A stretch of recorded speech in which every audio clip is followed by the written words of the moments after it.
So, how did the list come about? Was this his idea, your idea? Because it is funny to when Howard does rip on him. Who cares about this ball from their five favorite jukebox songs? Like it's a great bit. How did you guys Well, come?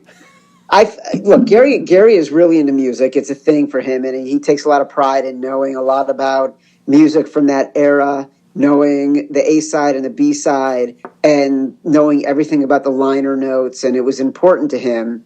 I can't remember. I'm sure it was his idea that we sort of put together lists of his favorite things, and those are always good, sort of architectural ways to separate passages in a book and create a little bit more eye candy for readers, is to come up with lists and give them a second to pause and things like that. So it's also a good way to fill pages without having to write anything. So I would imagine that it started with Gary, and then we figured out a way to make it work within the construct of the book. Yeah, and just tell me, like, just the process of kind of coming up with a full, almost 300 pages about Gary dell'Abate, a producer. Like, I'm a producer. I need a book, but obviously on the biggest show. But just that outline and that kind of how you guys kind of got to the point where you could even come up with that many chapters and that many pages. Well, it's like he was very specific on it was going to be about his life, and he is such a character who is beloved in the pop culture zeitgeist, right? From people yelling Baba Booey at golf tournaments to, the positions that Howard has put him in over what are now 40 years in the radio business, and how he got involved with the Stern Show and the things he did to get there, and his love of audio from the time he was even before in the Stern Show. But he also had a very sort of challenging family life with his mom, and that was really the spine of the book, and sort of the mental health challenges that his mom had and what she had gone through in those days in the 60s, and which was a lot more challenging and sort of different ways of coping with people who were struggling with mental health. And Gary's very open about what that was like, and that became the backbone for the book. And I think that's what, when he was selling the book, that's what the editors and the publishers were really interested in, was that component, which a lot of people didn't know about. Yeah, I think it's interesting. The first chapter is really about his wife and therapy, and then the other thing I thought was interesting. No forward. His mom. That's right. Sorry, that's right.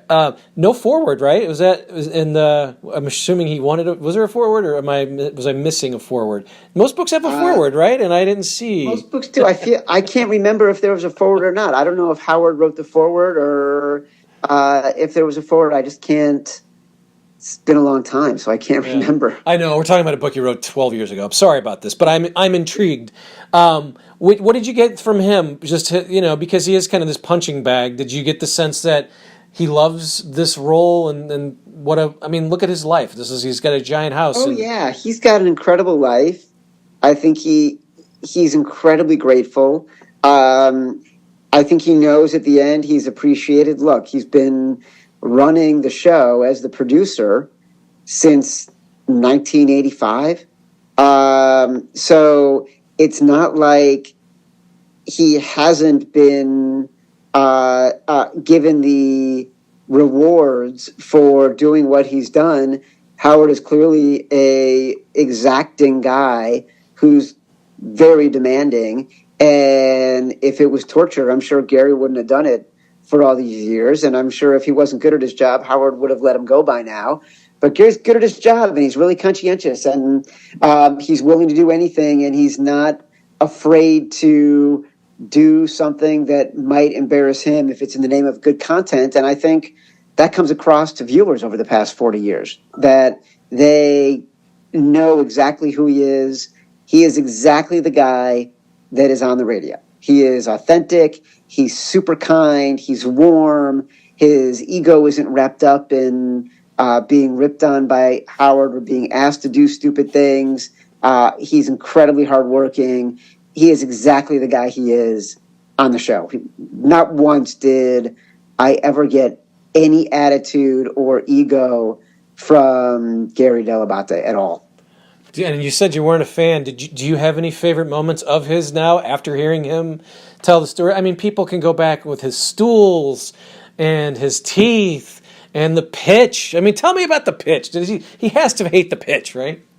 Well, look, the pitch is the standout. And when I was talking to Gary about the book, and I remember very clearly where I was standing when we were talking about this, that resonated with me, obviously, as a sports guy.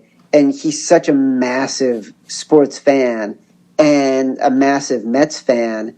The fact the pitch went as badly as it did, that was a real anchor for the book, and something that I was excited to dig into and excited to write about. And it became such a touch point over the years, especially in sort of the second half of that new generation of sports fans, of Stern fans. It became a real anchor for Gary dell'Abate's personal profile. It was my favorite moment of his. You keep in touch with him, you said? You still keep in touch and you're listening to the show, or is it not as much? Oh, yeah, no, I totally listen to the show, and I talk to Gary, and I love it. Yeah, it's a wonderful show. What do you think of it now? I mean, it's different, right? Because it's more interview-based. It's not, we don't get to rip on Gary as much. I miss that. Well, look, I think I actually like the show more with the interviews. I think Howard is such a great interviewer, and he's mellowed in certain ways over the years.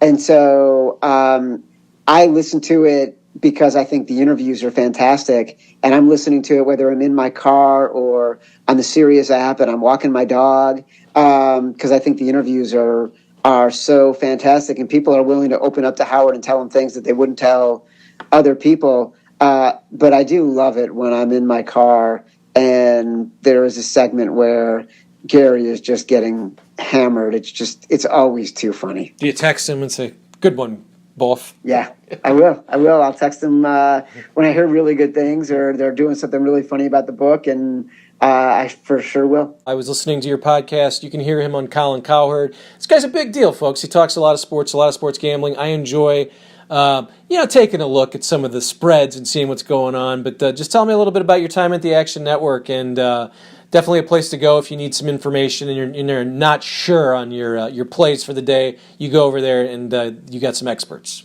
Yeah, it's we've been around for almost 6 years, 5.5 years. We launched in January of 2018, really to super serve the sports betting fan. We're a media and tech company that we launched before sports betting was legal, knowing there was a community out there of people who like to bet on sports, who want to know more about betting on sports, who are willing to pay a premium to get information about how to bet on sports. We have a stable of expert analysts who are professional bettors, but also professional media personalities. They do podcasts for us. They do video for us. They are writers of great renown who have been doing this for years, working off of their own models.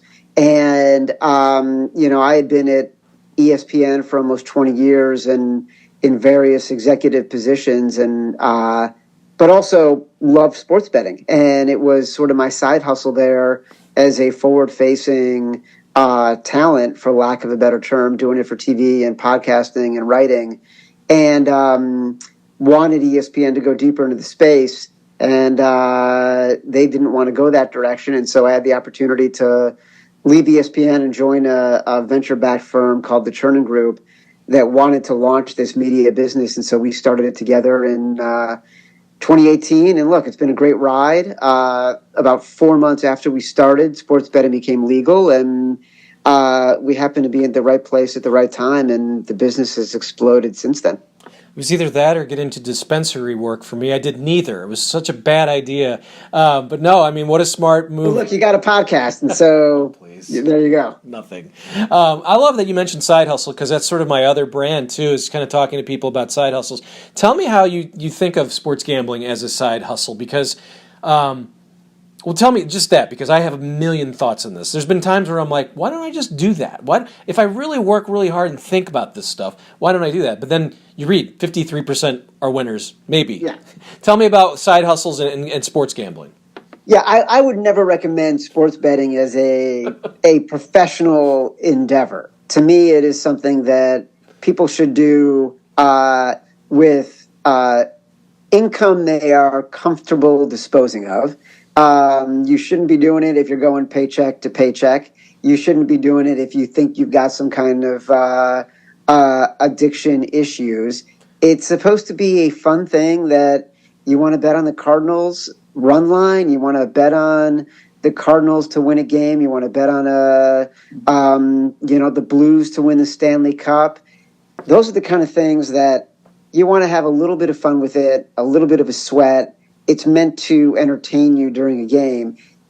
There's very few people who are making a living at this.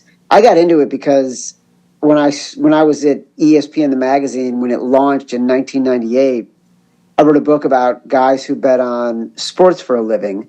And I lived in Vegas for about 6 months during the 99-2000 college basketball season. And I saw what it's like to live that life. And it is really hard, really challenging. It's emotional.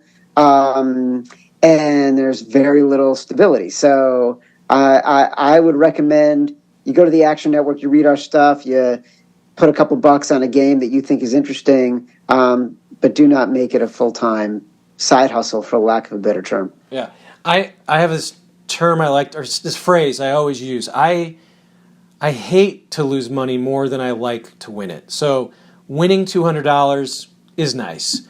Losing it will ruin my month. I will be mad and pissed off for the $200 that I lost. Why is it so hard? Why, because for me, if I'm looking at things if I ever do it, it's always something that I'm like, that has to happen. And then it doesn't. And then I even get angrier. Like, obviously the odds are set in the favor of, that's why there's odds. And that's why a money line, if the early on the Rays were playing the A's at home, the Rays would be minus 350. I mean, you're going to have to lay a lot more. But really, that's going to win, right? So it's really how much you have to spend. But why is it so hard? Why is it because you get greedy and then you start, oh, well, that was easy. I'm going to do this now. And then it's not as easy. It is wildly unpredictable. And so you can map out what you think is going to happen in a game. You could build all the models in the world. You could think you have a 2, 3, 4, 5% edge from your models against what the price is to bet, whether it's a minus 150 favorite in baseball or a 2.5 point favorite in the NFL.